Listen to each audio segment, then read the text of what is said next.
Aleluia. Glória a Deus. Então, pastor, para nós é uma alegria estar aqui com o pastor. Um prazer. Então, fica à vontade, que possamos ser abençoados através da vida do pastor. Amém? Glória a Jesus, a graça e a paz do Senhor. É uma alegria muito grande estar com os irmãos aqui. Já há alguns anos a gente vem a Portugal. Tem um evento específico que é para mulheres, né? Que a minha pastora, a apóstola Denise, ela faz com as mulheres, chama-se Mulheres Cheias do Espírito Santo. E eu sou um dos preletores que já venho aqui há 3 anos mais ou menos, não é? Para ministrar. Ministramos ontem, saí de lá tarde da noite. Foi um poder de Deus maravilhoso, uma glória de Deus. Eu sou o pastor Marcelo, sou filho do apóstolo Issan Halawi e da apóstola Denise Halawi, filho espiritual. E tenho aqui minha filha espiritual Monique. A gente anda com os nossos filhos, outra vez vim com muito mais jovens. Vejo que aqui tem vários jovens nessa igreja, glória a Deus por isso. E aqueles que são jovens mais velhos também são muito apreciados. E porque nós somos pastores de jovens lá. Somos avivalistas, levamos avivamento por onde Deus determina. Antes de vir para cá, muito obrigado, querido. Antes de vir para cá, estávamos fazendo uma cruzada, uma campanha de curas e milagres numa comunidade carente. Ministramos em favelas, primeiro as crianças, porque entendemos que as crianças são a chave, são a próxima geração. E trabalhamos elas ali. É muito maravilhoso trabalhar crianças, porque elas têm o HD zerado, né? E é muito mais fácil de trabalhar. E elas acabam impactando os próprios pais. Eu tenho jovens profetas, eu tenho jovens intercessores, a gente vai treinando os jovens. Tenho muitos que já foram levantados pastores, outros missionários, outros presbíteros. E assim nós vamos expandindo o reino. Para nós estar em Portugal é uma alegria muito grande, porque eu sou neto de portugueses. E desde que eu pisei aqui, Deus me colocou um amor muito grande por essa nação, por essa terra, porque me trouxe vínculo direto àquilo que eu aprendia na minha casa, até as coisas específicas como a rabanada que meu pai fazia. Depois eu comi uma ali no Majestic, que do meu pai não era tão boa assim, mas era boa, mas a do Majestic é um negócio que é do outro mundo, né? Então para nós é uma alegria muito grande estar aqui, meus irmãos. É um prazer estar aqui. Pastor, quando eu entrei, eu vi você do lado de fora da rua, e você procurava. Eu falei: Senhor, o que ele está procurando? O que o Senhor está me mostrando? O que ele está procurando lá de fora? Ele falou para mim: filho, ele está procurando vidas. E eu quero declarar sobre a sua vida, pastor, uma capa evangelística nova. Se o meu pai declarou que você é pastor de pastores, ou seja, você é um apóstolo, apostólico, eu declaro sobre você que essa capa apostólica, o evangelístico dela, vai começar a acender a partir de agora. Você respeita o Robortella é nosso amigo, andamos juntos. Um pastor que é muito querido meu, esteve com ele no Haiti, quando o Haiti estava aberto para entrar. E é um profeta também, andamos com profetas, somos profetas. Eu quero declarar isso sobre a sua vida. Uma capa evangelística. Pessoas se juntarão a você para fazer evangelismo, e vai ser um evangelismo interdenominacional. E vocês vão procurar vidas em busca da ovelha perdida. Deus está dando um projeto para você, que é buscar aquele que não está dentro, é buscar o de fora. Por isso a expansão do reino, por isso as outras igrejas que você está fundando. Mas vai ter uma capa, um mistério evangelístico muito forte, que começa a ser desvendado a partir desse instante, em nome de Jesus. Quem crê, diga amém, em nome de Jesus. Glória a Deus. Deus me trouxe aqui para trazer uma mensagem específica. São várias mensagens, né? Em 3 dias preguei muitas vezes. Mas Deus tem mensagens específicas para cada lugar onde Ele vai. E o motivo da ministração dessa manhã é o resgate da identidade de filho. Deus quer resgatar a identidade de filho e de pais espirituais, pais e filhos espirituais. E esse é o momento para que isso aconteça, antes que Ele derrame o grande e mais poderoso avivamento de todos os tempos. Tem uma unção que precede esse momento. Eu quero que você abra sua Bíblia comigo, lá no livro de Malaquias, o último ali do Antigo Testamento, no capítulo de número 4. Malaquias, capítulo de número 4. Deus trabalha com famílias. Em ti, Abraão, serão benditas todas as famílias da terra. Amém, querido? E ele diz aqui em Malaquias capítulo 4, pois minha alegria também estar numa igreja batista, A minha esposa é de família batista. Fui buscar uma batista. 120 pessoas na família por causa de uma avó que orava, ficou viúva aos 36 anos.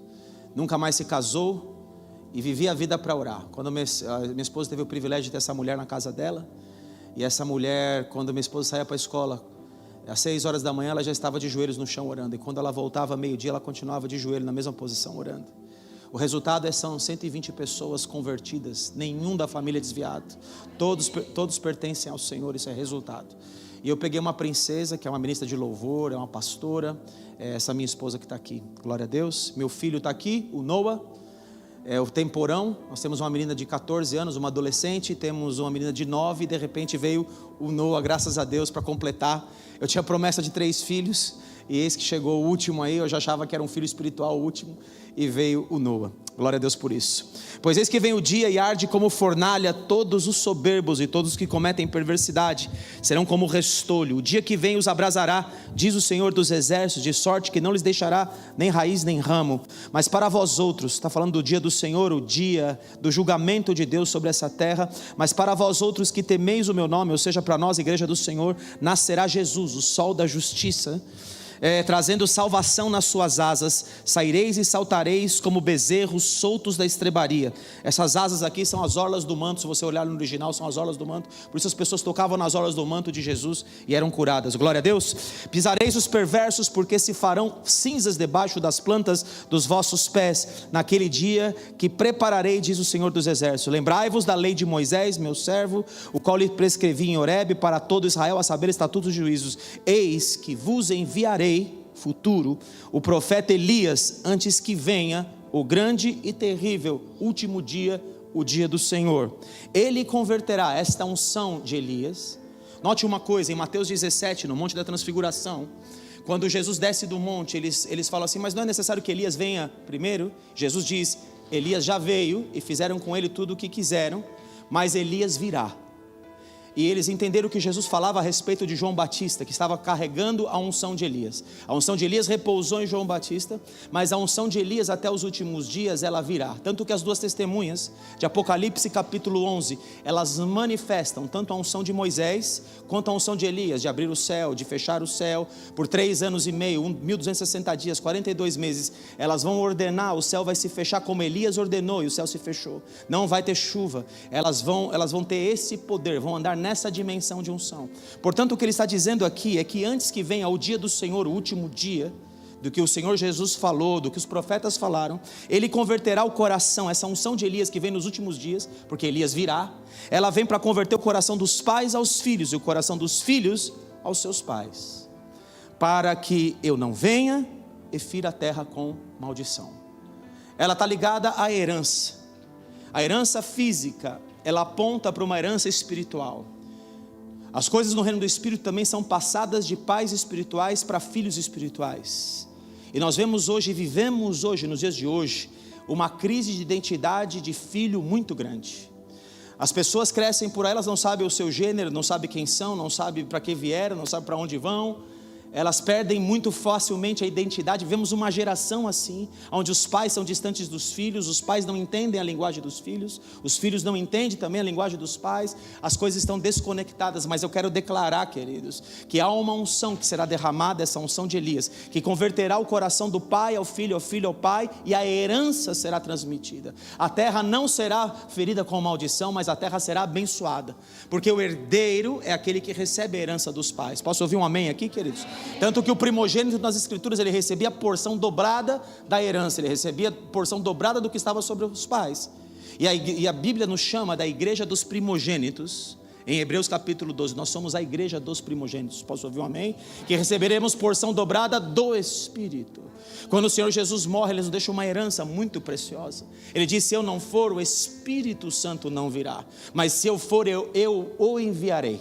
Porque vocês vão se entristecer por um tempo, mas haverá um consolo. Eu vou mandar o Consolador, o Espírito Santo, glória a Jesus, e nós dependemos dele, andamos com ele. Ele é a pessoa mais sensível da Trindade. Não entristeçais o Espírito Santo. Você não escuta Deus falando, não entristeçai o Pai, não entristeçai o Filho, mas ele diz, não entristeçai o Espírito Santo. E o Espírito Santo, ele quer habitar em um lugar. Ele quer habitar num coração de um filho preparado. O Senhor quer nos preparar, Ele quer preparar a próxima geração. Você tem um pai espiritual aqui, uma mãe espiritual. São os pastores que Deus colocou para instruir vocês, para cuidar de vocês. O que faz um pai? O pai cuida, o pai alimenta, o pai sustenta. Alimento espiritual não é alimento físico. Ninguém é responsável pelas suas finanças, mas Ele te ensina como buscá-las e coisas desse tipo. Então, o que Deus quer fazer? Para eu liberar algo, e para eu liberar aquilo que é mais precioso para mim, eu preciso de uma igreja que se comporte, tenha a revelação do que é ser um filho. Um bom pai, ele foi um bom filho. E um bom filho, ele se tornará um bom pai, um pai espiritual. Por isso que em Lucas capítulo de número 3, quando o Senhor Jesus está para iniciar o seu ministério, o Espírito Santo vai mostrar o lugar onde ele teria o desejo, onde ele gostaria de habitar. E no versículo de número 21, de Lucas capítulo de número 3, aconteceu que ao ser todo o povo batizado, também o foi Jesus. E estando ele a orar, o céu se abriu, e o Espírito Santo desceu sobre ele em forma corpórea como pomba, e ouviu-se uma voz do céu: Tu és o meu filho amado, em ti eu tenho prazer. Em outra tradução diz: eu hoje te gerei. Você pode dar um glória a Deus? O Espírito Santo, ele vem habitar sobre uma testificação de Deus Pai. O Pai está validando o Filho. O Pai está dizendo que o Espírito Santo pode sim repousar sobre Jesus, porque nele há uma identidade de filho. Em João 5,19 diz que o filho faz aquilo que vê fazer o pai. Você pode dar um glória a Deus? Eu nada faço de mim mesmo, da maneira que eu vejo eu faço, da maneira que eu ouço eu julgo, é o que o Senhor Jesus diz. Há uma interconexão. O pai e o filho são um. Ele diz para Felipe fala assim: Senhor, mostra-nos o Pai. Em João capítulo 14, isso nos basta. E o Senhor Jesus diz: Felipe, há quanto tempo eu estou com você e você não me conhece, Felipe? Quem vê a mim, vê ao Pai. Você pode dar um glória a Deus? Em Hebreus capítulo 1 versículo 3 diz que Ele é a expressão exata do ser de Deus. Quem olha para o Senhor Jesus, olha para o Pai. Quem olha para nós, precisa ver Jesus. Ele diz que Pai, Jesus é a glória do Deus Pai. O homem é a glória dele e a mulher é a glória do homem. Em 1 Coríntios capítulo 11, quem vê o homem, quem vê o pai, vê o filho. Quem vê o filho tem que ver a mim. Quem vê a minha esposa tem que ver a glória manifesta da minha vida para ela. Por isso, marido, se a sua esposa não vai bem, você não vai bem, porque a sua glória está desarrumada. Nós vimos aqui o livro do Charles Finney, que vai tratar esses assuntos familiares. A sua mulher é a sua glória. Se alguém olhar para a sua mulher e ver você manifesto nela, está olhando direito. Se a sua mulher está escanteio, está ministerialmente, não produz. Se a sua mulher não condiz ou não anda bem, a culpa, marido, é sua. Você é o sacerdote, você vai prestar contas para Deus. Mas Deus começa o seu ministério dizendo que o Espírito Santo, ele vinha se apossar de uma pessoa específica que tinha comportamento, e dito pela boca de Deus, ele se comporta como filho. Após esse episódio, em Lucas capítulo 4, diz que Jesus, cheio do Espírito Santo, voltou do Jordão e foi guiado pelo mesmo Espírito ao deserto. Durante 40 dias, sendo tentado pelo diabo, o Espírito Santo leva o filho para entender se o filho de fato pode andar naquela dimensão de unção que o Pai preparou para que ele andasse. Por isso todos nós, eu e você, temos um tempo de preparação, e esse tempo é precioso, até o dia que do alto se escute a seu respeito: este é meu filho amado, eu te gerei, este é meu filho amado, eu tenho prazer em você. Muitos pulam esse espaço, perdem a referência de pais espirituais, não tem referência de pai e cresce. O pai é que gera identidade no filho, queridos. Uma igreja sem identidade, pessoas sem identidade, elas não têm um pai espiritual. Elas crescem sem identidade. É o pai que dá identidade, é o pai que te provoca para que você expanda nas coisas. É o pai também que te coloca os limites. Você pode dar um glória a Deus aqui? Essa é a figura do pai. A figura do pai, ela existe. O pastor é a figura do pai dentro da igreja. Essa é a figura do pastor. Os pastores eu tenho a alegria de ter também me convertido numa igreja batista. Hoje eu não sou de uma igreja batista. Deus me arrancou dali para me colocar debaixo de um avivalista. Hoje eu entendo o que é isso, porque Ele queria me gerar em avivamento. Eu muito cedo dentro da igreja, eu entrava na igreja e eu sentia a dor das pessoas. E eu não sabia que era aquilo, mas o Espírito Santo falou. Uma vez eu dobrei no púlpito de dor, fiz assim, me curvei, eu falei, mas o que é isso? Uma dor que veio aqui, não sabia nem que chamava nervo ciático. Menino de 25 anos, vou saber o que é nervo ciático? Nunca tinha tido problema de nervo ciático. Ele desce daqui das costas, desceu aqui pela minha coxa, de tão forte, tão aguda a dor, que eu dobrei no púlpito e o Espírito Santo me disse, você estava com essa dor? Eu falei, não, Senhor. Ele falou, alguém entrou aqui que tem essa dor. E eu já andava em avivamento sem saber que estava andando em avivamento. Então Deus falou assim, olha, esse homem foi uma bênção na sua vida, de verdade, era um pastor de verdade, graças a Deus, chamado pastor Abel, a quem eu honro, quem me recebeu. Mas Deus falou, ele não é o seu pai eu vou te colocar debaixo dele, e me colocou debaixo do apóstolo Issan, que foi quem me gerou. Na década de 97, 2001, eu já era pastor quando você era adolescente. Então você já vê que aqui é só cabelo pintado mesmo. O seu não tem, o meu é pintado. Porque os meus cabelos já estão brancos, como a neve. Então Jesus, cheio do Espírito Santo, ele foi levado ao deserto para ser tentado pelo diabo. Nada comeu naqueles dias, ao fim dos quais ele teve fome. Disse-lhe então o diabo, o que o diabo vem questionar do primeiro dia da vida de Cristo até o último dia? Para o diabo não importa se você anda nos dons, para o diabo não importa se você é bem sucedido, para o diabo importa se você tem identidade. Então a primeira pergunta que o diabo faz para ele é se tu és o filho de Deus. Deus não acabou de declarar esse é meu filho? Deus não declara sobre Jó, viste meu servo Jó? Deus declara o que nós somos para ele. Quando Deus declara o que nós somos para ele, o diabo entra em polvorosa, porque ele sabe que essa identidade pode destroná-lo, pode acabar com ele, pode destruir os poderes dele do inferno, o poder sobre vidas, o poder sobre almas. Quando um filho sabe quem é, e quando o filho é carregado da unção do Espírito Santo e aprovado pelo Espírito Santo. O Espírito Santo leva Jesus para ser provado, mas o diabo, no meio da aprovação, ele tenta. Nós somos provados, queridos, para sermos aprovados. Deus, quando prova alguém, Ele não quer reprovar alguém. Quando Deus prova alguém, Ele prova para aprová-lo, glória a Deus. E para entregar coisas importantes na mão dEle, para entregar heranças importantes, heranças espirituais. Então a primeira coisa que o diabo vem fazer, se tu és filho, manda que essa pedra se transforme em pão.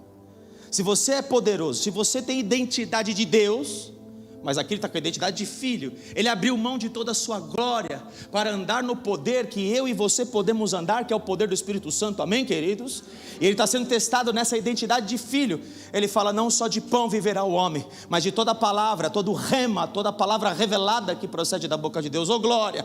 Então o diabo continua, mas Jesus respondeu, está escrito, não só de pão viverá o homem. E elevando-se, mostrou-lhe no momento todos os reinos do mundo. Disse-lhe o diabo, dar-te-ei toda essa autoridade, a glória desses reinos, porque ela me foi entregue, a dou a quem eu quiser. Portanto, se prostrado me adorares, toda será tua. Mas Jesus respondeu, está escrito, ao Senhor teu Deus adorarás, e só a Ele darás culto, oh glória.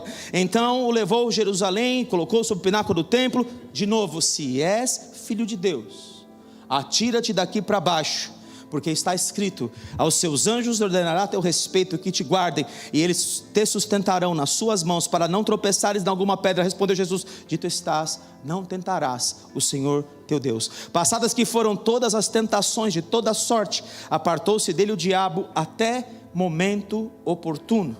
Então Jesus, no poder do Espírito, regressou. Ele foi no poder do Espírito, foi tentado, venceu. Em Mateus capítulo 4 diz que ele foi servido espiritualmente por anjos espirituais. Quando você vence tentações, você vence provas e se confirma a sua identidade de filho, então vem anjos para te servir. Você pode dar um aleluia, um glória a Deus aqui? Mas ele vai mostrar por que ele venceu e por que o Espírito Santo tinha prazer de habitar nele.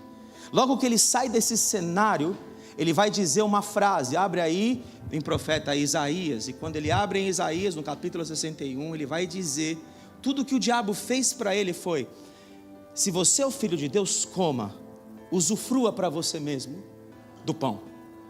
Se você é filho de Deus, eu quero te dar uma glória. Essa glória das cidades, das nações, ela me foi entregue, de fato foi por Adão, porque quando Adão pecou, ele entregou chaves das nações para o diabo. Estava na mão dele, não era uma mentira absoluta, mas ele falou assim, se você prostrado me adorar, tudo vai ser teu, para você, receba aí. Hoje a igreja é uma igreja que pede muito assim, eu quero ser rico, eu quero ser milionário, eu quero a prosperidade, mas a igreja esquece de pedir o que é mais importante, é a identidade. Ela está perdendo o foco na coisa certa, está com o foco na coisa errada, ela está no foco nas mãos de Deus, na herança de Deus, e o diabo é isso justamente que ele quer te oferecer. Receba aqui a herança. Ele quer abortar o processo na sua vida, ele quer abortar o processo na vida de Cristo. Você não veio aqui conquistar as nações de volta para Deus? Pois essa chave me foi dada, eu entrego para quem eu quiser, não precisa ir até o fim. Você não precisa sofrer como filho, eu quero te abreviar, eu quero fazer as coisas serem mais simples para você. Tudo que ele ofereceu para Jesus eram coisas para saciar o seu próprio ego. Mas sabe por que o Espírito Santo estava sobre Jesus? Ele diz quando começa o seu ministério: o Espírito do Senhor Deus está sobre mim, Ele me ungiu não para mim, para evangelizar o pobre, para pôr em liberdade o oprimido, para curar o quebrantado, para dar vista aos cegos e apregoar o ano aceitável do Senhor. Você pode dar um glória a Deus? O amor, ele está voltado para fora. O oposto do amor está voltado, o egoísmo está voltado para dentro. O amor não busca os seus próprios interesses, que está em 1 Coríntios capítulo 13. Posso ouvir um amém aqui, igreja? Você está entendendo o que o Espírito Santo está querendo dizer a nós nesse dia? Em 1 Pedro ele vai mostrar mais dessa essência. Olha só que tremendo que é isso, capítulo 2 de 1 Pedro, versículo de número 18. Eu peguei só uns trechos de 1 Pedro, para enfatizar essa verdade no nosso coração, da identidade que Deus quer encontrar dentro de nós. 1 Pedro, a partir do versículo 18, mais um golinho de água. Servos, a identidade de servo, não é? Sede submissos com todo o temor ao vosso Senhor, não somente se for bom e cordato, mas também ao perverso, porque isto é grato, que alguém suporte tristezas, sofrendo injustamente, por motivo da sua consciência para com Deus. Quando sofremos injustamente, quando nos conformamos a Cristo e sofremos com injustiça, quando somos submissos, quando somos servos. Note, queridos, que o espírito que o Senhor Jesus vem trazer é o oposto de um espírito de você buscar tronos. É um espírito do oposto de buscar as primeiras cadeiras nas sinagogas, de ser reconhecidos pelos homens, chamados de mestre pelos homens. É o espírito oposto de viver uma religião, mas viver uma verdade de Deus. E ele diz que ele se despiu de toda a glória, se tornou homem, servo, foi até a morte de cruz. E o Senhor Jesus fala que aquele que quer me seguir, tome a sua cruz e me siga. E por isso Deus o exaltou e lhe deu o nome, glória a Deus, que está sobre todo o nome, aleluia. Nome perante o qual todo joelho se dobra e toda língua confessa que Ele é Senhor. Pois que glória há se pecando e sendo esbofeteados, por isso suportais com paciência. Se entretanto quando praticais o bem, sois igualmente afligidos e o suportais com paciência, isto é grato a Deus. O amor é paciente, o amor é longânimo. Porquanto para isto foste chamados, pois que também Cristo sofreu em vosso lugar, deixando-vos exemplo para seguirdes os seus passos. Ele está deixando exemplo, 1 João 2,6 diz que aquele que ama a Cristo deve também andar como ele andou, o qual não cometeu pecado, nem dano algum se achou em sua boca, pois ele, quando ultrajado, não revidava com ultraje, quando maltratado, não fazia ameaças, mas entregava-se àquele que julga retamente, carregando ele mesmo em seu corpo sobre o madeiro os nossos pecados, para que nós, mortos para os nossos pecados, vivamos para a justiça. Por suas chagas, as pisaduras, fostes sarados, porque estáveis desgarrados como ovelhas, agora porém vos convertestes ao pastor e bispo das vossas almas. Jesus sabia muito bem a dar a outra face. Na verdade, queridos, a identidade de filho, que está também em Mateus capítulo 5, ele diz: ouviste o que foi dito, amarás o teu próximo, odiarás o teu inimigo.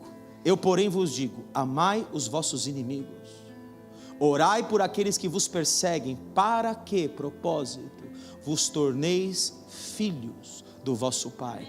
A identidade de filho, ela está ligada a amor, ela está ligada a ser servo, ela está ligada a ser submisso, ela está ligada a dar a outra face quando te batem em uma, está ligada a dar a túnica também quando te pedem a capa. A identidade de filho é uma identidade de amor. Essa é a identidade que Deus quer construir dentro de nós, e se Ele construir essa identidade dentro de nós, Ele pode derramar na nossa vida sem medidas, sem limites, o Espírito Santo.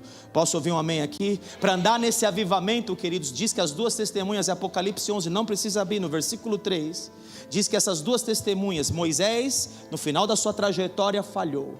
Aonde falhou Moisés? Quando Deus falou em Números 20, fere a rocha, não fere a rocha, fala a rocha. Ele já tinha ferido a rocha antes, agora ele vai e dá 2 pancadas na rocha, mas não são as 2 pancadas na rocha que ele dá e que incomodam Deus. É quando Moisés diz a seguinte frase, que está em Salmo 106, 32, diz que Moisés falou irrefletidamente nas águas de contenda, e por isso ele não possuiu a terra da promessa. O homem que era mais manso da terra, que viu a glória de Deus, viu que Deus é longânimo, benigno, tardio em irar-se, não tem o culpado por inocente, mas ele é um Deus longânimo, benigno, misericordioso. Moisés encontrou essa faceta da glória de Deus. Eu sou transformado à imagem daquilo que eu adoro. É um princípio espiritual. Se você adora aquele que tem olhos e não vê, boca e não fala, ouvidos e não ouve, torne-se semelhante a ele, aquele a quem eu adoro. Eu sou semelhante àquele a quem eu adoro. Está comigo aqui, está acompanhando? Isaías, quando vê Deus no trono, o que ele vê em Isaías capítulo 6? Ele vê Deus sentado e os serafins diziam: santo, santo, santo é o Senhor dos exércitos, toda a terra está cheia da tua glória. O que ele percebe naquele exato momento? Ele fala: eu sou um homem impuro, eu habito no meio de um povo de impuros lábios, e os meus olhos viram o Senhor, eu vou morrer. Nesse instante que ele reconhece quem ele é, ele reconhece a sua fraqueza, ele reconhece a impureza dos seus lábios. Deus pode tomar um serafim, pega a brasa viva no meu altar, toca os lábios dele, purifica os lábios dele, porque eu tenho uma missão para esse homem. Eu vou transformar esse homem no maior profeta messiânico de todos os tempos. Deus está aqui, querido, para sarar a mim e a você, não na minha força nem na sua força. Santidade não se faz por força. Ele diz que a justiça de Deus opera através de muitas transgressões para a justificação. Aquele que não conheceu o pecado, 2 Coríntios 5, 21, se tornou pecado por nós, para que nele fôssemos feitos justiça de Deus. Oh glória, eu não fiz nada para ser justo, ele realizou essa obra na cruz. Isso chama-se graça, em outra palavra. Ele vai fazer a mim e você justo. Só precisa, sabe do quê? Que a gente busque e se torne semelhante àquele a quem nós adoramos. Aleluias e glórias a Deus. Aleluias. E por isso que ele era um servo, ele reconheceu que tinha uma unção, uma autoridade que vinha antes da dele. É muito importante, queridos, que nós tenhamos a humildade de reconhecer. Estava falando da roupa de Isaías, falei de Elias falhou, Moisés falhou quando ele falou irrefletidamente. Ele disse: darei eu água para vocês? Eu vou dar água para vocês tomarem? E Deus falou: não, porque você se rebelou. O homem que foi mais manso, que conheceu minha glória, deveria ter sido transformado por ela, nesse instante, no final da carreira, queridos. Por isso que importa não é o começo das coisas. Não que Moisés não tenha sido recolhido com honra, e o foi, porque Deus não olha a nossa vida por um único ato, amém? Mas ele não entrou onde ele foi destinado a entrar. Ele não recebeu a promessa, a herança de filho, porque num momento, é muito difícil andar com o povo rebelde, queridos, é fato. Não há um pastor que não tenha sido ferido por alguém que ele cuidou desde pequenininho. Posso ouvir um amém aqui? E que de repente ele se volta contra você. É muito triste para um pastor que é pai, porque o pastor se sente como pai. É muito triste para ele. É muito difícil você viver com um povo rebelde. Depois você trabalhou uma geração inteira que toda ela ficou para trás no deserto. Agora vem uma nova, você fala: agora vai dar certo. E eles da mesma forma falam: não vai ter pão, não tem água, quem se trouxe a gente para fazer aqui? Mas meu Deus do céu, outra geração, agora eu trabalhei do zero. Sabe, amados, os que têm dado mais fruto para mim são os filhos que eu peguei do zero, de verdade. Às vezes o crente ele já se tornou tão duro de coração, é tão difícil. O crente que já conhece, já tem o evangeliquez. João capítulo 5 fala, João capítulo 5 fala daquele homem paralítico do tanque de Betesda. Ele está ali, Jesus chega para ele: olha, você quer, o que você quer? Ele falou assim: não, olha, não tem ninguém, eu já sei tudo. Aqui move as águas. E o primeiro que é jogado na água, ele vai ser curado, mas para os outros não tem jeito. Eu estou aqui, sou paralítico, quem vai me jogar nessa água? Jesus fala assim: não, você não entendeu. Eu estou aqui. Não é a religião, não é o movimento que você está esperando, sou eu. É sobre mim. Então pega a tua cama, levanta e anda. Você pode dar um aleluia, um glória a Deus? Você vê como a gente religiosamente às vezes nos trava no reino do Espírito. E o que aconteceu com Elias? Elias também estava lá cheio de si. O orgulho, queridos, é uma desgraça. Porque está falando que a identidade o amor, um dos atributos do amor é a humildade. Por isso eu vou dizer, depois, daqui a pouquinho, a veste das testemunhas, o que aconteceu com Elias? O mesmo. O que Elias fez no final da sua carreira? também pisou na bola. Estava lá, falou, olha, até quando vocês vão cochear em dois pensamentos? Estou em 1 Reis capítulo 18 agora. Até quando vocês vão cochear entre dois pensamentos? Se Deus é Deus, serviu. Se Baal é Deus, o que está incomodado? O povo idolatrando Baal. A rebelião do povo começa a afetar o coração do homem de Deus. Mas Elias vai dizer uma frase que ela é terrível, porque o demônio, ele não está preocupado enquanto você está subindo, que está mandando cair fogo do céu. Elias tinha acabado de falar, fecha o céu, diante do Deus, perante cuja face eu estou, não vai cair chuva nem orvalho. Ele fecha o céu. Aí vem corvo para alimentar Elias. Aí Elias vai na casa da viúva, eu ordenei uma mulher viúva que te alimente. E ele vai lá na viúva que tem o último pedacinho de pão, não tem nada na casa dela, vou fazer esse pedaço, esse bocado, vai morrer eu e meu filho. Elias está numa situação ali, vai lá, não vai acabar a farinha não, você vai comer até que chova sobre a terra. Oh glória, tremendo, o homem sendo usado poderosamente. Então agora ele chega e diz que, até quando vocês vão coxar entre dois pensamentos, se Deus é Deus, serviu, se Baal é Deus, serviu. Só eu fiquei dos profetas de Israel e procuram tirar minha vida. Eu sou a última bolacha do pacote, não tem mais ninguém aqui que sirva a Deus. Perigo. Os pastores não entendem, depois ele vai lá, confronta os profetas, cai fogo do céu, você conhece a palavra. Aí ele manda cair chuva do céu, ele sai correndo, a chuva vem, ele sai correndo mais rápido que os carros do Acabe. É um negócio tremendo, queridos, é muito poder. Mas aí vem uma mulher chamada Jezabel, o orgulho precede a ruína, a soberba precede a queda, e o orgulho traz o medo, porque no orgulho você está dependendo de você. O diabo quer que você olhe para você e não para Deus. Está comigo aqui? Aí ele fala para Elias, você foi para... A mulher fala, Jezabel que você falou no começo do culto. Ela fala, fala para ele que como ele fez com meus profetas, eu vou acabar com ele. E Elias faz o quê? Tem medo e foge. E ele foge e vai parar no lugar que o pessoal costuma dizer, eu sou profeta, estou na caverna. Querido, caverna é lugar de morte, não é lugar de profeta. O profeta de Deus não vai para a caverna. Porque na caverna, ele está lá e Deus fala, o que você está fazendo aqui, Elias? Veio fazer o que nessa caverna? Eu não te mandei para caverna nenhuma, está fazendo o que aqui? Aí ele vai dizer a frase da depressão dele, o motivo que ele estava dentro da caverna. Nós que somos pastores sabemos que a boca fala do que está cheio o coração. Muitas vezes eu estou aconselhando e a própria pessoa ela diz por que eu estou aconselhando ela. Então cuidado com o que você diz, ovelha, que o seu pastor vai ver o que você está falando. E aí ele está dentro da caverna e fala assim, qual é a frase que você está fazendo aqui, Elias? Só eu fiquei dos profetas de Israel e procuram tirar minha vida. Ele fala por 2 vezes a mesma frase. Então Deus fala assim, olha Elias, saiba de uma coisa, eu guardei 7.000 homens que não se dobraram a Baal. Não é por causa de você. E tem mais, vai lá e unge Azael, rei da Síria, Jeú, rei sobre Israel, que é quem vai derrubar Jezabel lá na frente, e Eliseu, profeta em teu lugar. Ou seja, queridos, o grande perigo que nós temos é de não entendermos direito a nossa identidade. O amor não se ensoberbece. Posso ouvir um amém aqui? Amém. Por isso que agora eu vou para Apocalipse 11:3, que diz que as 2 testemunhas que vão andar no poder de Elias e Moisés, elas têm um tipo de veste, vestes de pano de saco. Alguém pegou aí? Vestes de quebrantamento, veste de jejum e oração, veste de servo, veste de submisso. O próprio Senhor Jesus, que é rei de todo o universo, vai começar o seu ministério. Ele se dirige a um homem que veio antes dele e carregava muita unção. O nome desse homem era João Batista. O Senhor Jesus testifica sobre ele, dizendo que dos nascidos de mulher, nenhum profeta foi maior do que João Batista. Você pode dar um aleluia, um glória a Deus? E Jesus, por reconhecer isso, ele não vai começar o seu ministério em outro lugar, em Mateus, capítulo de número 21, quando vão botar Jesus à prova, dizendo, da onde vem a sua autoridade? Em Mateus 21, versículo 23.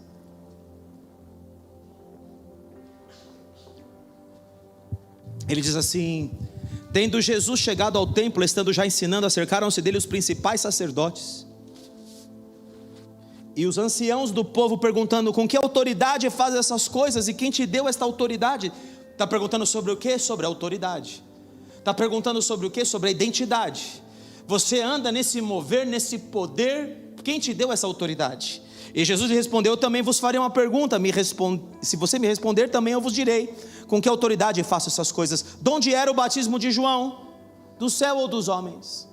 e discorriam entre si: se dissermos do céu, ele nos dirá, então por que não acreditastes nele? E se dissermos dos homens, é para temer ao povo, porque todos consideram João como profeta. Então responderam a Jesus: não sabemos. Ele por sua vez: nem eu vos digo com que autoridade faço essas coisas. Em outras palavras, o Senhor Jesus está dizendo: a minha autoridade vem porque eu me submeti para quem vem antes de mim. Eu entrei pela porta certa, eu entrei pela porta de quem considera um profeta, eu entrei pela porta de João Batista. João Batista é o maior dos profetas, e eu me submeti a essa porta, e porque eu me submeti a essa porta, Deus me concedeu a autoridade. Glória a Jesus, querido. Você está me entendendo aqui? Está entendendo como é que se fortalece isso? Em João, capítulo de número 8, ele vai dizer que eu tenho um tipo de paternidade, porque como eu disse antes, o filho faz aquilo que vê fazer o pai, ou eu tenho um outro tipo de paternidade. No versículo 32, Jesus está dizendo, está se revelando a eles como eu sou. Jesus está se revelando a eles como Deus nos versículos de número 28, no versículo de número 24, ele está dizendo: eu sou, por isso vos disse que morrereis os vossos pecados, porque se não crerdes que eu sou. Quem eu sou? Quem se manifesta como eu sou na Bíblia, querido? Deus Pai, não é isso? Quando ele fala para Moisés: quando me perguntarem quem foi que me enviou, quando perguntarem quem foi que me enviou, eu sou, vos enviou. Eu sou o que sou, eu sou o que eu sou, estou te enviando. Jesus está se revelando como eu sou, aqui no versículo 28, quando levantares o Filho do Homem, então sabereis que eu sou. Eles estavam impedidos de ver, por causa da sua religião, e por causa da sua paternidade espiritual, que estava totalmente equivocada. E então eles vão dizer assim, no versículo 33, somos descendência de Abraão, e jamais fomos escravos de alguém. Como dizes tu, sereis livres? Replicou-lhe Jesus: em verdade vos digo, todo o que comete pecado é escravo do pecado. Ou seja, quem vive numa vida de pecado, tendo se manifesto a justiça de Deus, não quer dizer que não pecaremos, quer dizer que não vivemos uma vida de pecado, quer dizer que Jesus nos limpou. Vós estáis limpos pelas palavras que eu vos tenho dito. Posso ouvir um amém aqui? O escravo não fica sempre na casa, o filho sim para sempre. Se sois filho, se o filho vos libertar, verdadeiramente sereis livres. Bem sei que sois descendentes de Abraão, é verdade, nasceram pela carne como descendentes de Abraão. Contudo, procurais matar-me, porque a minha palavra não está em vós. Eu falo das coisas que vi junto do meu pai, vós porém fazeis o que vistes em vosso pai. Então lhe responderam: nosso pai Abraão. Disse-lhe: se sois filhos de Abraão, praticais as obras de Abraão. O filho faz aquilo que vê fazer o pai. A obra de Abraão é uma obra de fé. A obra de Abraão é uma obra de entrega. A obra de Abraão, que ele vai citar na frente: Abraão viu os meus dias e muito se alegrou, porque antes que Abraão fosse eu sou, e de novo ele se manifesta como eu sou. O que Abraão viu? Ele viu Isaac tendo que levar o filho à prova. Deus vai provar o seu servo. Ele leva no monte para ver se aquilo é realmente importante, mas ele fala: você não me rejeitou o seu filho, o seu único filho, também eu não rejeito o meu filho para morrer pelas nações. Deus proverá para si o cordeiro. Abraão viu os meus dias e muito se alegrou. Por que Abraão viu os dias de Jesus e muito se alegrou? Ele viu naquele monte, quando está entregando Isaac, ele olha e vê o cordeiro, mas quando ele vê o cordeiro, ele está vendo Jesus, que vai ser entregue no lugar do filho que ele não vai ter que entregar. Abraão não teve que ir até o fim, mas Deus foi até o fim, entregando o filho dele por mim e por você, querido. Oh, glória a Deus! Se eu não tenho coração de sacrifício, se eu não tenho coração de filho, se eu não tenho coração de entrega, se eu não tenho coração de quem ama, porque esse amor é entregar tudo por Ele, esse amor é entregar a própria vida por Ele. Deus está procurando aqueles que estão capazes de entregar tudo por Ele. Ele entregou tudo por mim e por você. Ele não espera que eu e você entreguemos qualquer coisa para Ele. O Senhor trabalha com tudo. Ô jovem rico, eu te dei tudo isso. Senhor, mas o que eu faço para dar a vida eterna? Ele fala: você conhece os mandamentos. Você quer entrar por você mesmo? Tem que ser pelos mandamentos. Só que pelos mandamentos ninguém será justificado, pelas obras ninguém será justificado diante de Deus. Será justificado pela fé. Mas você quer, Deus é bom, mas você não roubará, não matará, não cobiçará, não dirá falso. Tudo isso eu tenho feito. Eu já sei, já faço grande parte. A minha vida com Deus, ela é quase toda entregue. Eu faço tudo isso certinho, Senhor Jesus. Aí ele fala assim, Jesus o amou e disse: uma coisa te falta. Uma coisa te falta. Diga: uma coisa te falta. Jesus, ele está preocupado com o que falta. Quando ele está repreendendo as igrejas, ele está falando para a igreja de Éfeso que ela é uma igreja de doutrina. Ela tem palavra, ela prova os falsos apóstolos, acha eles mentirosos. É uma igreja que conhece a verdade, mas eu tenho contra ti que abandonaste o teu primeiro amor. Lembra-te de onde caíste. arrepende-te, senão eu venho e removo a tua coroa, o teu candeeiro. Ela é um candeeiro. Note que a igreja em Apocalipse começa perdendo o amor, e ela termina quando Jesus já está fora dela, batendo na porta pedindo para entrar. Em Laodiceia ele está batendo na porta pedindo para entrar. Quando você perde o amor, queridos, lá na frente você vai perder o resto. Lá na frente Jesus já está do lado de fora, ele não está mais com você. Ele fala para o jovem rico: vai, vende tudo o que tens e terás um tesouro no céu. Então vem e me segue. E ele vai embora triste, porque o tudo para ele não era tudo.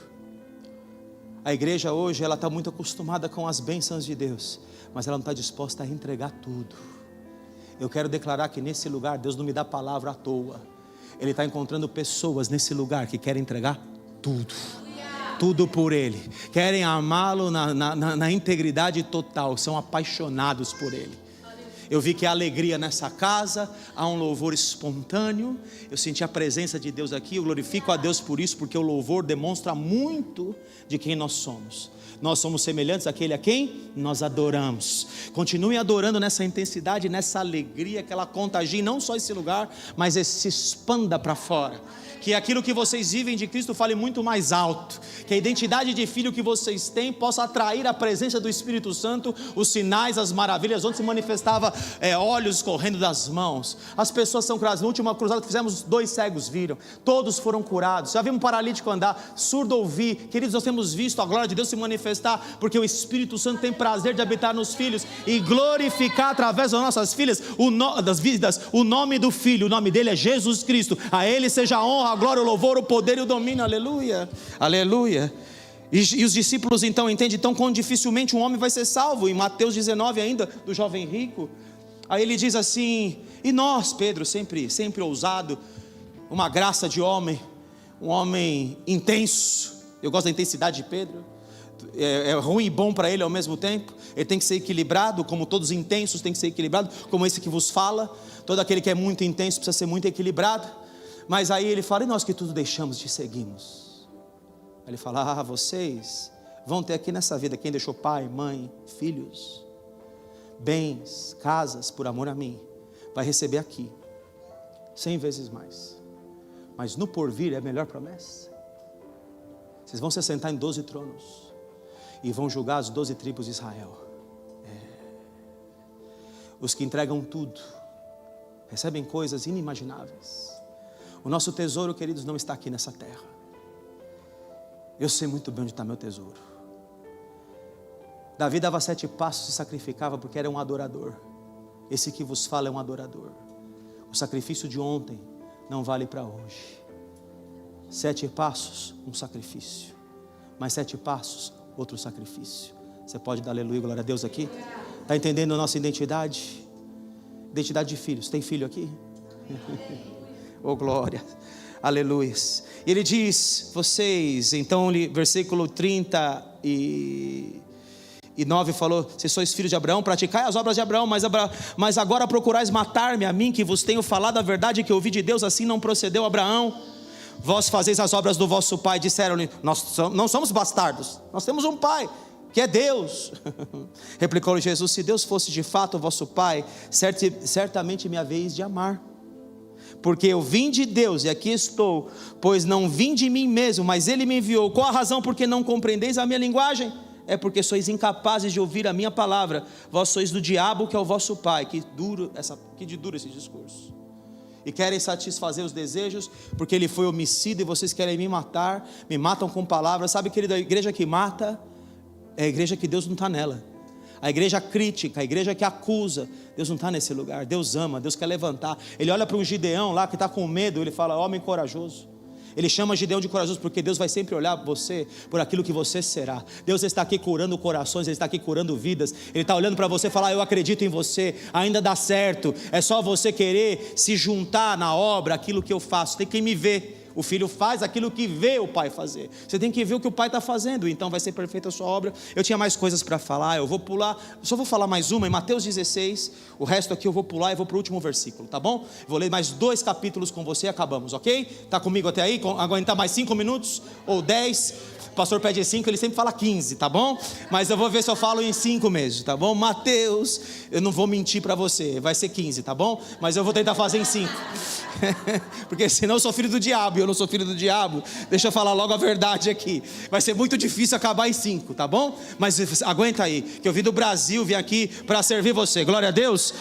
Então aguenta, já falei que na próxima conferência, a igreja estava tomada ontem. Eu falei assim, pastor, é o seguinte, você quer me trazer aqui para o ano que vem? Eu quero, minha esposa que me deu essa ideia e eu amei. Porque para os meus jovens eu prego mais de 1 hora, 1h30. Aí eu falei, pastor, o ano que vem, você quer que eu fale na sua conferência? Cada dia eu quero 2 horas, tá bom, pastor? Beleza, porque a gente tem tempo para pregar, tem tempo para mover, tem tempo para tudo. Ninguém me colocou tempo aqui não, mas eu tô apressado aqui, eu vou chegar próximo ao meio-dia aqui para você almoçar gostoso o seu bacalhau, que eu gosto muito, seja lá o que for. Mateus 16, versículo 13, indo Jesus para os lados de Cesareia de Filipe, perguntou a seus discípulos, quem diz o povo ser o filho do homem? Note, identidade de filho.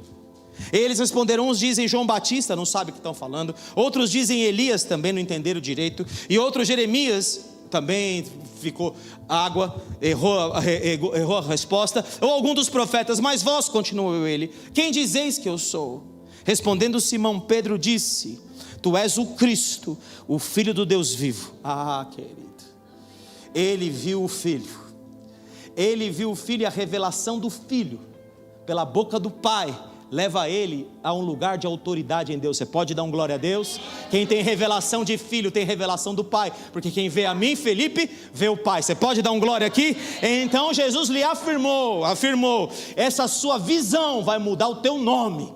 Essa tua visão vai te dar um propósito. Essa tua visão vai te encher de autoridade. Quando você tem revelação de filho, o Pai te enche de autoridade. Oh, glória a Deus. Então Jesus afirmou, bem-aventurado é Simão Barjonas, porque não foi carne e sangue que te revelaram, mas você está ouvindo a voz do meu Pai que está nos céus. Você está ressoando com a voz dele que disse, este é meu filho amado em quem eu tenho prazer. Oh, glória a Deus. Também eu te digo que tu és Pedro, e sobre esta pedra, essa revelação de que eu sou filho, eu edificarei a minha igreja, e as portas do inferno não prevalecerão contra ela. Tem mais, Pedro, eu vou te dar, mudei o seu nome, agora você é Pedro, dar-te-ei as chaves do reino dos céus. O que ligares na terra será ligado nos céus, e o que desligares na terra terá sido desligado nos céus. Oh, glória a Deus. Estou te dando autoridade, uma autoridade que tudo passa pela tua mão agora, Pedro.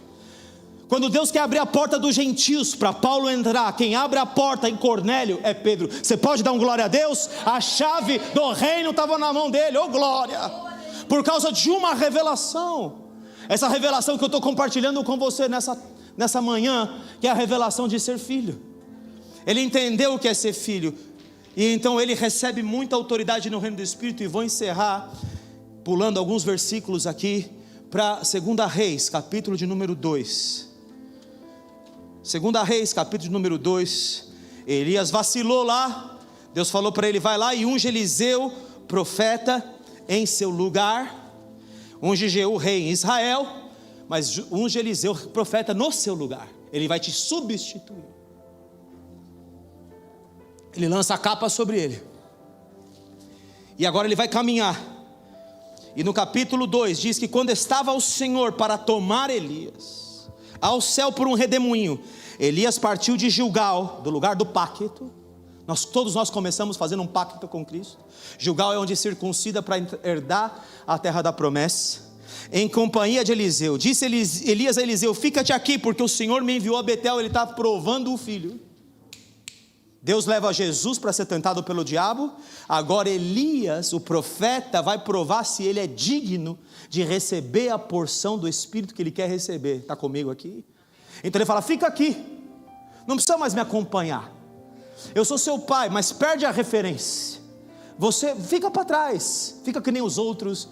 Fica que nem aqueles que não caminham, aqueles que não buscam, aqueles que não vêm na minha presença. Fica aí para trás, para o seu caminho. Disse Elias, Eliseu, fica-te aqui porque eu vou a Betel, eu vou para a casa de Deus. Eu vou para a igreja agora. Primeiro eu fiz um pacto com Jesus, eu aceitei Jesus. Agora eu vou para Betel, eu vou para a casa de Deus. Vive o Senhor, tão certo como vive o Senhor e vive a tua alma, eu não te deixarei. Oh, glória, ele tinha foco específico. Eliseu não perdeu o foco. Você pode dar um aleluia, um glória a Deus? Então os discípulos dos profetas, havia uma escola de profetas que estavam em Betel, saíram ao encontro de Eliseu e lhe disseram: sabes que o Senhor hoje tomará o teu senhor, elevando-o por sobre a tua cabeça? Respondeu ele: também eu sei, calai-vos. Quero te chamar a atenção para uma coisa: 50 profetas viam, 50 profetas tinham visão aberta, 50 profetas foram ensinados por Elias, além de Eliseu. Todos eles tinham condições de receber aquilo que somente Eliseu vai receber. Eles todos estavam sabendo que Elias seria tomado naquele dia, e que algo do céu cairia sobre eles, porque o pai seria tomado. O pai entesoura para o filho. Posso ouvir um amém aqui? Jesus é o testador de um testamento que quando ele morre, ele valida a gente e nós recebemos herança. Você pode dar um aleluia, um glória a Deus aqui também? Disse Elias a Eliseu: fica-te aqui, porque por isso que eu sou co-herdeiro com Cristo, por isso que somos co-herdeiros. Disse Elias a Eliseu: fica-te aqui, porque o Senhor me enviou a Jericó. Agora eu vou para um outro lugar. É o lugar que muito crente não quer ir, Jericó. Jericó significa no original muralhas altas e mal cheirosas, as fortalezas e aqueles lugares da alma que às vezes a gente não quer acessar, as dores, os buracos, as coisas erradas, as decisões erradas que tomamos, aquele quartinho escuro que você não quer que ninguém abra. Mas ele teve que ir até Jericó, ele teve que enfrentar essas situações da vida dele. Cada lugar aqui também ele é profético, quando você está falando de profetas. Tão certo como vive o Senhor e vive a tua alma, estou no versículo 4, não te deixarei. E assim foram a Jericó. Então os discípulos dos profetas que estavam em Jericó disseram a mesma frase para Eliseu: ele vai ser tomado pela sua cabeça. Ele fala: eu também sei, fica quieto, eu estou focado naquilo que eu vim buscar nesse lugar. Disse-lhe, pois, Elias: fica-te aqui, porque o Senhor me enviou ao Jordão. Versículo 6. Mas ele disse: tão certo como vive o Senhor, não vou parar no Jordão. O Jordão é o último obstáculo entre você e aquilo que Deus quer fazer na sua vida. O Jordão é o último obstáculo entre você e a terra da promessa. O Jordão é o último obstáculo entre você e o que Deus preparou para você. Você pode dar um aleluia, um glória a Deus? E então ele falou: eu não vou te deixar, eu vou avançar para o Jordão com você. Foram 50 homens, os discípulos dos profetas, não falei que eram 50, e pararam a certa distância, pararam no meio do caminho. Quantos crentes hoje param no meio do caminho? Eles ambos pararam junto ao Jordão. Então Elias tomou o seu manto, enrolou, feriu as águas, mostrou o sobrenatural de Deus, as quais se dividiram para os dois lados, e passaram ambos em seco. Havendo eles passado, Elias disse a Eliseu: agora sim, você foi aprovado. Pede-me o que queres que eu te faça, antes que seja tomado de ti. Você veio até aqui, você cruzou o Jordão, você está no lugar que eu preparei para você estar. Deus está chamando pessoas para cruzarem o Jordão nesta manhã, e se posicionarem no lugar que Deus preparou desde a eternidade para que você andasse nele. E ele diz: peço-te que me toque por herança, porção dobrada do teu espírito. O que ele pediu? Eu quero a porção dos primogênitos. Eu quero a porção que só o filho primogênito pode ter. Eu me comportei como primogênito. Você falou: fica para trás, você me testou, mas eu cheguei até aqui. Eu não perdi o foco no meu pai. Eu não perdi o foco na unção da paternidade e da filiação. Eu não perdi isso. E então ele fala: tornou-lhe Elias: dura coisa pediste, é muito grande o que você está pedindo. Elias fez 7 milagres comprovados, Eliseu fez 14. Você pode dar um glória a Deus aqui? O último deles ainda estava no túmulo, o osso dele, o cara que jogaram morto no túmulo, bateu no osso dele, carregado da unção, e ressuscitou. Você pode dar um aleluia? É assim que Deus levanta um homem. Quando o povo for tomado de ti, dura coisa pediste, todavia se me vires, se você de fato for profeta, se você de fato ver aberto no reino do Espírito, se me vires, quando eu for tomado, se não perder o foco de mim, tu será tomado de ti, assim se te fará. Porém, se não me vires, não se fará. A condição não é simples. Nós não podemos perder o foco diante de nada. E é o que é tremendo ver no próximo versículo. Então eles andando e falando, eis que um carro de fogo com cavalos de fogo os separou um do outro, e Elias subiu ao céu num redemoinho. O que vendo Eliseu, clamou: meu pai, meu pai. O que ele clamou? meu pai, carros de Israel e seus cavaleiros, e nunca mais o viu. E tomando as suas vestes, rasgou em duas partes. Então levantou o manto que Elias deixara cair, e voltando-se, pôs-se à borda do Jordão. Tomou o manto que Elias lhe tinha deixado cair, feriu as águas e disse: onde está o Senhor Deus de Elias? Quando feriu ele as águas, elas se dividiram para um e outro lado, e Elias passou. Você pode dar um aleluia aqui, querido? Eliseu agora está andando na unção em porção dobrada, o manto rasga no meio, mas a condição era que ele visse e não perdesse o foco do pai. Ele não podia perder o foco de Elias. O que vem nesse ínterim? Carruagens de fogo, cavaleiros. Ele percebe, mas ele não está focado nos sinais do seu pai, ele está focado na essência do seu pai. Ele não perdeu a essência e por isso ele foi contemplado com unção de primogenitura. Você pode dar um glória a Deus, um aleluia? Eu vou dar um breve testemunho. Eu perdi pessoas à minha volta de enfermidade. A primeira delas foi minha mãe. A minha mãe eu perdi quando eu tinha poucos anos de convertido. Em 1998 eu me converti em 94. Eu tinha 23 anos quando me converti, tenho 54 anos hoje. A minha mãe eu perdi, orando por ela, eu estava em jejum absoluto, falando: Senhor, do jeito que eu podia fazer, crendo, com 3 anos de convertido, estava tomando só Gatorade, porque eu via que os homens faziam jejuns, e eu falei: vou fazer também, vou tomar Gatorade esses dias, e falei até minha mãe ser curada, e fiquei lá, e Deus viu a minha fé, mas eu não sabia que eu estava fazendo jejum por mim. Eu estava jejuando porque Deus queria levá-la, e Ele leva ela no dia que eu falei: eu entrego minha mãe. No dia que eu falei, 1 hora depois eu recebo a notícia: a sua mãe foi. No dia que eu vou ser ungido pastor, em 2001, quando você está sendo apresentado lá, adolescente tocando, eu fui ungido pastor. O apóstolo Issam me ungiu pastor. Eu fui ungido pastor, mas no dia da minha unção, meu pai foi parar no hospital, num dia anterior. E eu falei: puxa, um dos dias mais felizes da minha vida, e talvez, um dos mais felizes da minha vida, eu fui ungido pastor, mas meu pai não estava lá. E eu estava no hospital, sentado ali na cadeira, e falei: Senhor, onde está aquilo na sua escritura que diz que o Senhor entrava no lugar e todos eram curados? Falei: Senhor, olha aqui. Quando a gente escuta um testemunho de crente por aí, a gente escuta um testemunho, o cara sai falando por todas as igrejas, porque as pessoas não estão sendo mais curadas hoje. Agora eu creio num Deus que Ele não muda. O Senhor é o mesmo ontem, hoje, eternamente será. Falei: Senhor, se o Senhor não cura dessa forma, não me vale a pena viver. Se a sua escritura não é a verdade que eu creio que ela é, eu não quero mais viver. E a minha vida foi passando. 2014, eu estou na igreja já, vou com meu pai, o apóstolo Issam. Ele é profeta, eu sei que ele é profeta. Ele sobe no púlpito, está lá um pastor, não sei se vocês conhecem ele, aqui da Espanha, chamado Epi Miriminiano. Conhece ele? O Epi está lá e ele fala assim: meu pai sobe no púlpito, o apóstolo Issam, a herança vem dos pais. Posso ouvir um amém aqui? E ele diz aqui: o Epi não veio aqui simplesmente para nos ministrar, ele veio aqui, hoje ele vai dividir a unção dele. E eu peguei aquela palavra da boca do meu pai, ela podia ser para todo mundo que estava naquele lugar, mas havia um Eliseu ali, era eu. Eu falei: eu sei. E quanto o Epi pregava, dizendo a experiência dele, que ele era um pastor tradicional, que ele não cria nos dons do Espírito Santo, mas que ele via milagres, e os botões da camisa se tornam diamantes, o botão da calça, o dente se torna ouro. Eu falei: Senhor, e ele falava, eu chorava, mas eu estava vendo a essência dele, eu não estava vendo os dons dele. Eu vi o coração do Epi, eu chorava o culto inteiro. Eu estava sendo tomado por Deus ali, vendo a essência daquele homem, simples, humilde, mas tomado. Ele nem acreditava nos milagres que ele estava fazendo.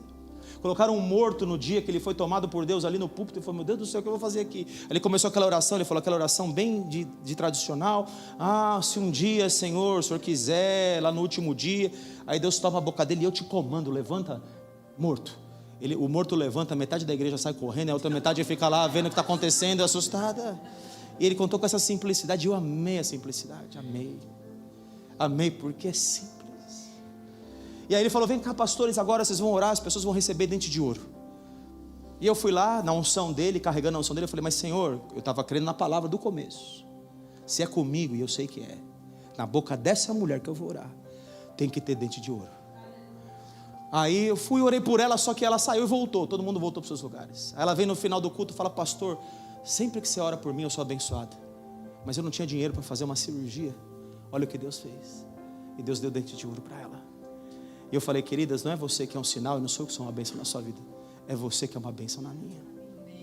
Obrigado por confirmar a unção na minha vida.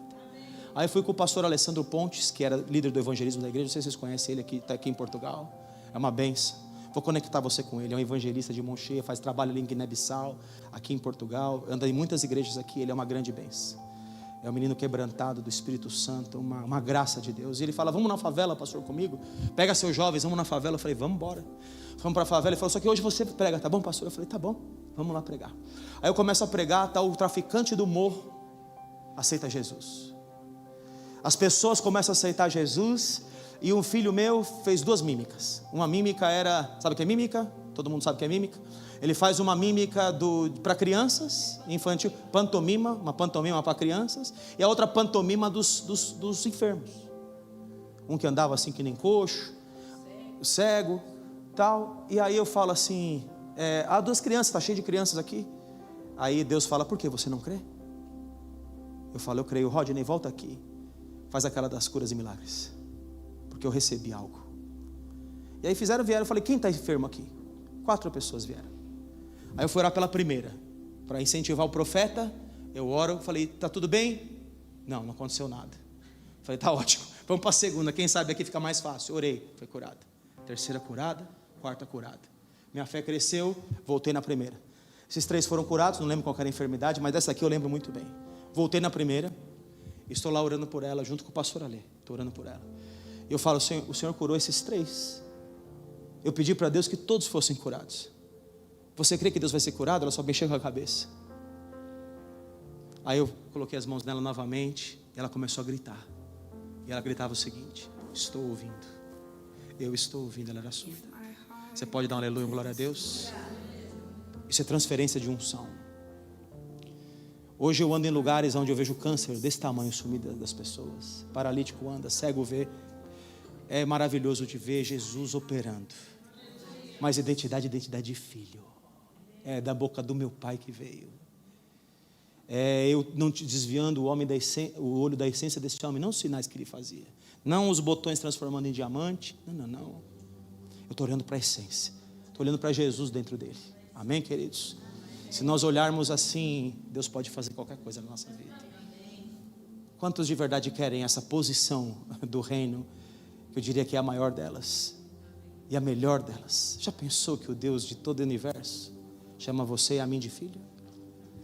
Por que nós nos deslumbramos com tanta coisa que não tem todo esse valor, não é?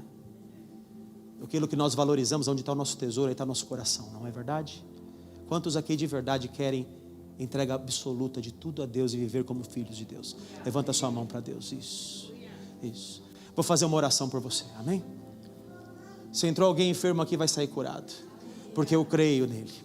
Pai amado, Pai querido, eu oro por esses que levantaram as mãos. A principal essência é essa, a essência de filhos. Que o Senhor levante aqueles com a revelação de filho, que recebem a autoridade do Pai. Que o Senhor levante pessoas aqui com a essência do amor de Cristo, que possam ver o Senhor, e ao ver o Senhor e contemplar o Senhor, possam contemplar a figura do Pai, possam receber identidade firme, identidade plena, identidade que não se vende. Até mesmo no último minuto da vida de Cristo, pediam para ele descer da cruz, para falar: se você é filho de Deus, desça da cruz, porque o diabo tentou o Senhor até o último minuto para sair da sua identidade, mas eu declaro que nesse lugar nenhum deles sairá da identidade de filho.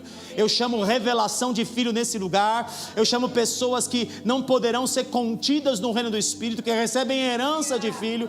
Pai, eu declaro que a unção de Elias vai vir em abundância sobre esse lugar, sobre esse ministério e sobre cada igreja que está aqui. Eu libero essa palavra profética nesse lugar. Eu declaro em nome do Senhor Jesus, o Senhor levantando uma geração de pessoas habilitadas, pessoas que o Senhor tem o prazer de dizer: este é o meu filho amado em quem eu tenho prazer, este é meu filho amado em quem eu me comprazo. Então, Espírito Santo, vem sobre ele, toma ele em nome do Senhor Jesus, habilita eles, Senhor, opera na vida deles, Espírito Santo querido, em nome do Senhor Jesus. Toma porção deles, faz eles andarem no ilimitado de Deus, no ilimitado do céu, Pai, em nome do Senhor Jesus, porque para Ti não há limites. O Senhor não dá o Espírito Santo com medida, o Senhor dá o Espírito Santo ilimitado. Andem eles aqui no ilimitado de Deus. Eu declaro habilitados para a honra, glória e louvor do nome de Jesus. Amém, amém e amém. Que Deus abençoe essa casa, Deus abençoe essa igreja,